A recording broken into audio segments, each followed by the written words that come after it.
Hey everyone, and welcome to another special edition of Record Collecting with a Quill. Today we will continue talking about the Quill discography, and we're going to talk about our second album, Silver Haze, released in 1999, as sort of a build-up to our anniversary show coming up here on May 26th in Mönsterås. It was a lot of fun talking about the first album, and I gotta say thank you to all of you who commented so kindly. It's quite humbling to see some of you naming it one of the best albums ever made. That's, as I said, that's for us. We gotta tip the hat to all of you. It's, as I said, it's really humbling. Today we're going to talk about an album that's, as I said, one of our favorites. When we get together in the band and talk about our albums, this is certainly one we hold really high. The Silver Haze album from 1999. But before we start, you know the good old drill. Make sure you subscribe and hit that little notice bell and share with your friends. Well, if you're going to talk about this one, you have to go back to the first one. It was recorded in 94 and released in 95, and we were in the recording studio already in January of 1996 and recording more or less a full album. I think we're 8 songs in total, mixed and everything. And it was sort of a transitional time for the band. We were starting to write songs in a different way and more guitar oriented. And once we got home and listened to it, we sort of had mixed feelings about it. It sounded kind of, I don't know, without focus. Is probably the word I'm searching for. And we sent it to our record label, and they sort of agreed. They weren't too fond of it either. And shortly afterwards, they went out of business. So all of a sudden, we were standing there without a record deal. So we were sort of in limbo, but we actually had a great publishing deal with Warner Chappell Scandinavia, one of the biggest publishing companies in the world. So they sort of funded that year with so we could go in the studio and also to write more songs. So we were writing quite a lot in 1996, and it was apparent that, as I said, the stuff we were writing was a bit different. And somewhere along the line, Anders, our keyboard player, sort of lost interest, and probably due to the fact that the songs were getting more and more guitar based, it was getting harder to fit the Hammond organ within the songs. So he left the band in, as I remember it, late 1996. And Magnus and Christian and Jolle and myself decided we should continue as a 4-piece. Suited the songs we were writing really good, really fine. So we decided that's the way to go. And in early 97, we started discussing it's time to record a new album. And we decided that all the stuff that was recorded in early 96 would be scrapped. So nothing has ever been released of it, even though it was completely finished. So once again, we booked Burner Studios in Malmö for the summer of 97, found another house to live in, and went down there in the summer of 1997 and recorded 12 brand new songs, a full album, and mixed it and everything and sent it off to Warner Chappell so they could help us search for a new record label. And they pressed this one. This is probably one of the rarer items. They pressed, I think it was 50 copies. This is the full album, everything recorded in 1997. As I said, 12 songs. But it took some time. I remember we had some interest from different labels, but nothing really, we never really closed any deal for some reason. But finally, they found a small Dutch label called Roxxon. As I remember, it was quite new, so I remember it. But they had good distribution, especially in Scandinavia, which was important to us since we're from here. And by the time the deal was closed, we had written 3 more songs that we felt would benefit the album, and was also a couple of songs on this one that was sort of transitional in a way. They were a little bit more was a funky edge to it that we had on the first album that I don't think we had that in our sound that much ever since. And there were a couple of tracks we wanted to replace from the 97 sessions. So and I had to look in I have sort of a diary. It took us a full year, so we recorded those additional 3 songs in the summer of '98. And the tracks we recorded were Grand Canyon, Mercury, and Under a Wow. And that sort of finished a period of over 2 years writing songs for our second album, and that's why it's such a long gap between those two.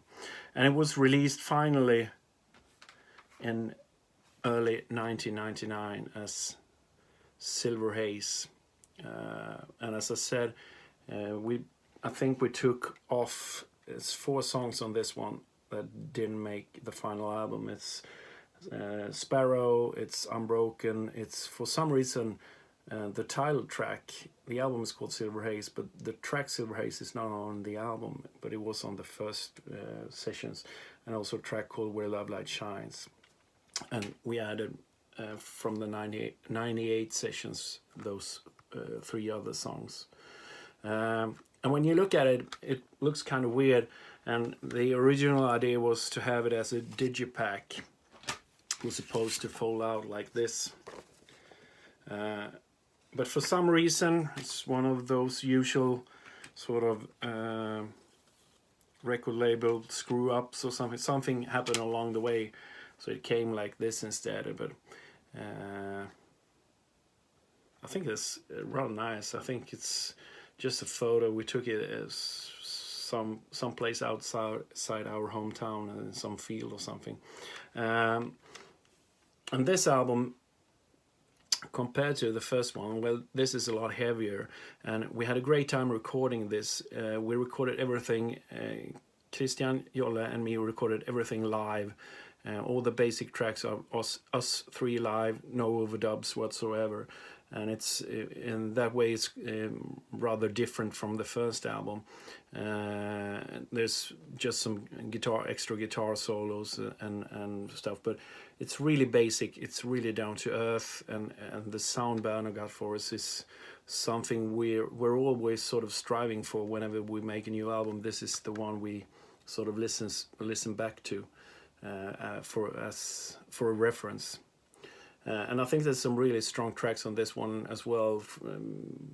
A couple of personal favorites. I really love Freedom Mountain. We've been playing that one ever since. I think Under a Wow is really cool. Evermore is a great track. We made a video for that one as well. That's rather funny. There's some snakes and spiders and stuff. And it's actually, we shot some stuff down in a basement with this big giant what's they called, the boa constrictor. We were supposed to stand in front of the snake playing, and I hate snakes. So once we were reviewing everything we shot, we couldn't use anything because I'm like constantly looking behind me. Where the fuck is that snake? So it wasn't used, but you can see it in the video. It's available on YouTube. But the stuff from the basement, that was edited out. And as I said, we also had some really a couple of guests on this album, a couple of local heroes. We have this old blues band in Mönsterås, been together for over 50 years. So we got 2 of those guys. One guy named Kalle Engström played harmonica on the track Airplane, and also a guy who's no longer with us called Lasse Hamneder, who played flute on Rockers Collide and also on Unbroken on this one. So that means they must have been down in the summer of '97 doing those recordings with us, since both those songs hail from the '97 sessions. A couple of years ago, we also released it finally on vinyl. Looks like this. We had a hard time replicating the cover because all the original files are long gone. So, but I think they did a good work. Our record label sort of reproducing it. And here you have on the vinyl version, you have the original album, and also you have a bonus CD with all the additional tracks. So you get all the tracks from both. All the tracks from the 97 sessions and also the additional 3 from the 98 sessions. And you also have them here on the CD version. And we finally got a digipack, but once again it came out wrong, so maybe third time we will get it right. But here you can see you have all the additional tracks, so that's mandatory to have. But we did release some original vinyl around the time this one. It's a rather cool release. It was released by Leif Eling, the bass player from Candlemass. He decided to start his own record label, so he released a bunch of 10 inches around 1999 with us and Candlemass and Spiritual Beggars as well. So here we had the lead-off track, Evermore, as the first song. We had a cover version of Ferris Wear Boots, which, when I think about it, I think it was released at the same time. We recorded at the same time as Mercury and Grand Canyon and Under a Wow. I think so. And also you have the tracks that we left off the album in 99, Silver Haze and Sparrow. And I remember when we got the cover, he did the artwork all by himself. And we sort of thought the Led Zeppelin reference back in 99, we weren't that pleased with it. It was a little bit too much tongue-in-cheek, but nowadays I think it's really cool, and it has also this really nice blue vinyl as well. I think we printed, I know it was less than 500 copies because that was the magical limit. If you printed more than 500 copies, you had to pay mechanical royalties, and Leif didn't want to do that, so he printed just under that limit, and I don't think we hardly saw any money from it, and I don't think Leif did either. But it's out there for you collectors. You can find it on Discogs and other various vinyl related sites. Otherwise, from apart from that, I remember that this period as a great time. As I said, the four of us were really focused. We enjoyed the stuff we were writing, and we were also playing quite a lot, mainly around in Sweden.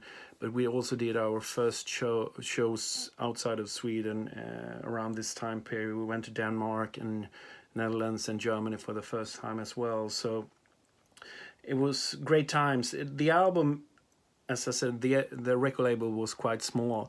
I think it did best here in Sweden. But as I said, we started to get some recognition from various sources around this time, and this ultimately leading up to the next episode. But as I said, a great time for us. We had a lot of fun. We wrote a lot of great songs. And as I said, for the four of us, this is probably the one album we agree on being one of the better ones we've ever done.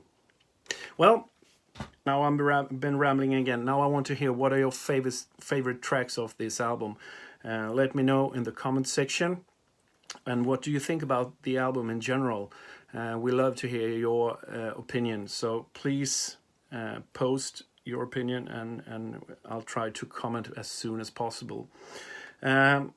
Also, make sure you follow us on social media. It's TheQuillSweden.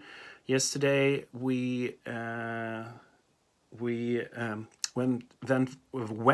viral with the news that we're also going to be an exhibition. We got an offer from the public library in our hometown of Mönsterås to sort of put together a exhibition showing stuff from our 30 years together as a band. So we've been digging in our attics and basements and finding everything from cool old posters to old stage clothes and gear and stuff. So it's going to be really interesting to sort of see everything and once it's up. So we're planning on bringing a lot of cool stuff. So if you're in the neighborhood, be sure to visit. It's going to be, I think it's going to be available for 3 weeks or so, open for the public. And also buy tickets to the show on May 26th if you already haven't done that. It's going to be a lot of fun, a lot of cool guests coming, so you don't want to miss out if you're into the Quill. Well, that's it for now. Next time we're going to talk about Voodoo Caravan, our third album. Exciting times coming up. It was a lot of stuff happening around that era, so it's going to be a lot of stuff to talk about. But until next time, thanks for watching, and see you all again soon with another episode in this sort of Quill discography rundown, I guess is the word. Yeah, cool. See you all later. Bye. Cheers.